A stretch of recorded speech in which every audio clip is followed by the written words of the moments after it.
और मुझे बोलता है अगर तुम कुछ बोलोगे तो मैं तुम्हें मारूंगा। और दूसरा जो उसके साथ लड़का था, और लिटरली किसी ने आके नहीं पूछा, ना वुलवर्स वालों ने, ना सिक्योरिटी गार्ड ने।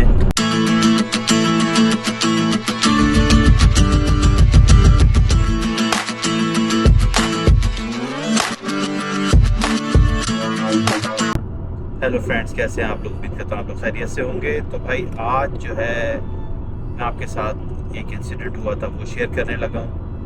ये बात है तकरीबन ब्लैक फ्राइडे की, 1-1.5 महीना पहले की। हुआ कुछ ऐसे कि मैं गया हूँ वुलवर्स, और वुलवर्थ के ऊपर मैं जाता हूँ और मैं वहाँ फ़िश लेने गया था एक्चुअली। तो जो काउंटर पे लड़के लड़कियाँ काम कर रहे होते हैं, मैंने उनसे पूछा कि भाई ये फ़िश कहाँ मिलेगी, किस सेक्शन में मिलेगी, क्योंकि आप किसी नए एरिया में जाके किसी शॉप पे ब्राउजिंग करते हो तो आपको एग्जैक्टली चीज़ों का नहीं पता होता। और आप अपने एरिया में अगर ग्रॉसरी करते हो तो आपको एक एक चीज़ का पता होता है कि कौन सी चीज़ कहाँ रखी हुई होगी। तो स्टोर बंद होने वाला था, तो मैंने काउंटर पे वहाँ लड़के लड़कियों से पूछा कि भाई ये चीज़ कहाँ से मिलेगी। तो उन्होंने मुझे गाइड कर दिया कि यहाँ जाओ, इस सेक्शन से ले लो। मैंने कहा ओके। मैं जल्दी से वहाँ गया हूँ, जाके मैं वो चीज़ उठाता हूँ, और जैसे ही मैं पलटता हूँ तो मैं देखता हूँ कि 2 गोरे लंबे तलंगे बॉडी बिल्डर और मेरे बिल्कुल सामने खड़े हुए, और एक छूटते ही मुझे गालियाँ देना शुरू कर देता। तो मैं उससे पूछता हूँ भाई हुआ क्या है, मुझे मसला तो बताओ, क्यों मुझे गालियाँ दे रहे हो, मैं तुम्हें जानता भी नहीं हूँ। तो वो मुझे गालियाँ दे के बोलता है यू फकिंग, लाइक समझ जाए अब आप, यू बटर चिकन और ये वो, पता नहीं जितनी उसको गंदी गंदी गालियाँ आती थी, जितने भी स्लैंग थे उसने यूज़ किए मेरे ऊपर। और मुझे कहता है तुम हम लोगों को कॉपी करते हो, अपने मुल्क वापस जाओ। मैंने कहा मैंने क्या तुम्हें कॉपी किया, मुझे तो समझ ही नहीं आया कि वो क्या रहा है। और मुझे बोलता है अगर तुम कुछ बोलोगे तो मैं तुम्हें मारूंगा। और दूसरा जो उसके साथ लड़का था, लिटरली वो पोजीशन बना के खड़ा हुआ कि मैं कुछ कहूँ, और वो मुझे मारना शुरू हुआ। और मेरे अराउंड इतने इंडियन, नेपालीज लड़के लड़कियां वहाँ काम कर रहे थे स्टोर में, सब मुझे देख रहा है। वहाँ गार्ड खड़ा था, सिक्योरिटी गार्ड, वो भी मुझे खड़ा हुआ देख रहा है कि इसको गालियाँ पड़ रही हैं। और लिटरली किसी ने आके नहीं पूछा, ना वुलवर्स वालों ने, ना सिक्योरिटी गार्ड ने। और मुझे कहता है तुम हमें कॉपी करते हो, मैं प्रोटीन मील खा रहा हूँ तो तुम भी वही ले रहे हो, तुमने मेरे मील को देख के जो है इनसे पूछा है कि ये कहाँ मिलता है। और तबीयत से उसने मुझे गालियाँ दी हैं और वो चला गया। वहाँ से चला जाता है, फिर मैं जाता हूँ सिक्योरिटी वाले के पास, और उसको मैं बोलता हूँ यार ये क्या है, तुम क्यों नहीं आए? कह रहा है अगर मैं आता तो ये मुझे भी मारता, तो मुझे इस मैस में नहीं पड़ना, सॉरी कर लिया। लिटरली उसने मुझसे सॉरी कर लिया। और मेरा इतना दिल ख़राब हुआ कि यार देखो, अभी इस उम्र में आप लोगों की गालियाँ सुनते हो बिला वजह, फॉर नो रीज़न, आपको पता भी नहीं होता। और वो मुझे बार बार प्रोवोक कर रहा कि मैं उसे कुछ बोलूँ और वो मुझे मारे। तो मेरा बड़ा दिल ख़राब हुआ यार उसके बाद, क्योंकि ऊबर में तो चलो मिलते हैं, आपको पता होता है कि हाँ यार ये काम थोड़ा सा रिस्की है ऊबर का। फिर आपको इलाकों का भी पता होता है कि हाँ यार ये इलाका अच्छा है, ये सबब अच्छा है, ये सबब अच्छा नहीं है। मैं उस वक्त था लिटरली मार्श फील्ड के अंदर, जो कि एक बहुत ही अच्छे सबर्ब में जिसका शुमार होता है। ज़्यादातर वहाँ गोरे हैं और चाइनीज़ हैं, एशियंस हैं, और काफ़ी पैसे वाले लोग हैं वहाँ। ऐसा नहीं कि कोई बेकार सा सबब हो कोई। और वो जो खुद शख्स था, लिटरली दोनों इतने कोई सही लग रहे थे पार्टी के, हाँ यार ये कोई सही पैसे वाले गोरे हैं। और उनके बिल्ड आप देखते, आप बोलते कि यार क्या हैंडसम बंदा है। लाइक इस टाइप के वो लोग थे जिससे आप एक्सपेक्ट भी नहीं करते हो। तो बड़ा मेरा दिल ख़राब हुआ। फिर मैंने व्लॉग भी उस दिन बनाया था, वो भी मैंने अपलोड नहीं किया।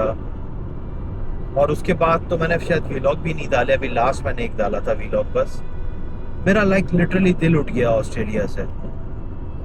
तो मेरी बल्कि भाई से भी बात हुई, मैंने कहा यार मेरा दिल नहीं लग रहा है यहाँ पे, मेरा दिल चाहता है मैं वापस आ जाऊँ, यहाँ तो गालियाँ पड़ती हैं बिला वजह की, फॉर नो रीज़न। तो उसने मुझे बोला यार क्या करोगे आके, वहाँ गालियाँ खा रहे हो, यहाँ गोली खाओगे। यहाँ तो 5-10 हज़ार के लिए, मोबाइल के लिए आपको गोली मार देते हैं पाकिस्तान में। तो ये हाल है, आप कोई बात नहीं कर सकते, जॉब्स नहीं हैं, रोड उखड़े हुए हैं, महंगाई है। तो उसने कहा यार अब जैसा है सब्र करो, यही लाइफ है। उसने मुझे बोला कि भाई गलती भी मत करना पाकिस्तान आने की। और वाकई यार हर जगह अच्छे बुरे लोग होते हैं हमारे। मुझे फिर इससे एक वो भी चीज़ याद आई, आपको याद होगा जो कराची के हैं या जो पाकिस्तान के हैं, शायद आप लोग इस चीज़ को अंडरस्टैंड करो।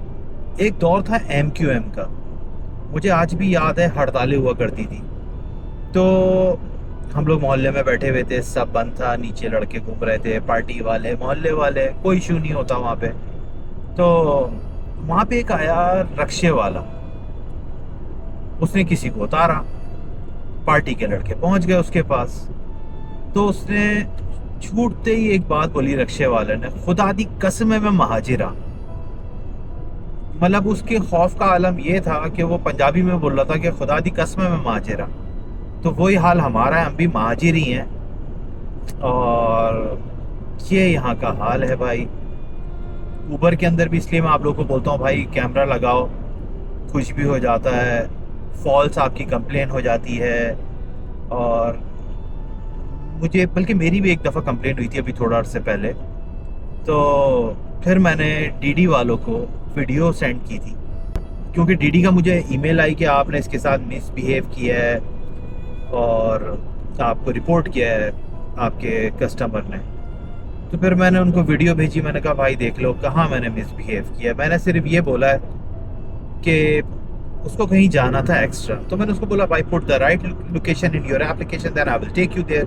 तो उसको ये बात बुरी लग गई कि मैं उसको बोल रहा हूँ कि एक लोकेशन ऐड कर दो अपनी एप्लीकेशन में जहाँ भी तुम्हें जाना है।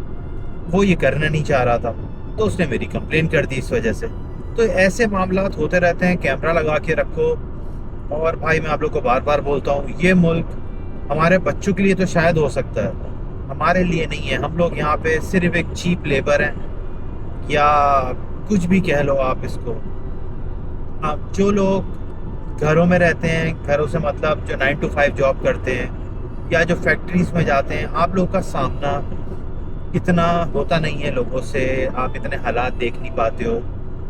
जैसे मैं ऊबर चला रहा हूँ या और भी दोस्त हमारे ऊबर चलाते हैं, टैक्सीज चलाते हैं, डिलीवरीज करते हैं, तो हम लोग का काफ़ी इंट्रैक्शन होता है, ऐसे ऐसे सबब के अंदर जाने का मौका मिलता है। और बस यही है कि कोई आपसे एक्सपीरियंस शेयर कर देता है, कोई नहीं करता है। हालात यहाँ भी ख़राब रहते हैं। आप न्यूज़ अगर देखो यहाँ पे, पहले तो यहाँ पे न्यूज़ चैनल्स को इतना अलाउ ही नहीं है कि वो आप इतना रिपोर्ट करें। और अगर आप देखते हो फिर भी अगर आपके सामने फेसबुक की आपकी कोई न्यूज़ आ जाती है फीडबैक में आपके, तो आप देखो कोई 14 साल का बच्चा है, कोई 17 साल का बच्चा है, चाकू लेके कोई शॉपिंग सेंटर में घुस जाता है, कोई ट्रेन में घुस जाता है। आए दिन आपको शूट आउट की खबरें मिलती हैं कि यहाँ पे शूट आउट हो गया, गैंग का था कुछ चक्कर, या कभी कुछ था कभी कुछ था, कभी ड्रग के मामला थे। तो ये छोटी छोटी चीज़ें यहाँ पे भी होती रहती हैं। अच्छे बुरे लोग हर जगह हैं। बस भाई अपने आप को जो है खुद सेफ रखो, आपने अपनी हिफाजत खुद करनी है और ज़्यादा फालतू घरों से ना निकलो। अब दौर बदल चुका है बिल्कुल लिटरली, और जो आने वाली जनरेशन है उसका तो अल्लाह ही मालिक है। तो भाई आप लोग भी अपना ख्याल रखें। बस मैं कैनबरा जा रहा था, मैंने सोचा चलो टाइम है तो आप लोगों से ये इंसिडेंट शेयर कर दूं। बाकी इंशाल्लाह नेक्स्ट वीक से काम भी सही हो जाएगा। आज क्या तारीख हो गई है, 7 जैन। तो नेक्स्ट वीक से इंशाल्लाह एक हफ्ते बाद, 1.5 हफ्ते बाद से काम दोबारा सही हो जाएगा। तो फिर आप लोगों से मुलाकात करेंगे, गपशप करेंगे। तो चलें दोस्तों, अपना ख्याल रखिएगा, मिलते हैं आप लोगों से बहुत जल्द। अल्लाह हाफिज़।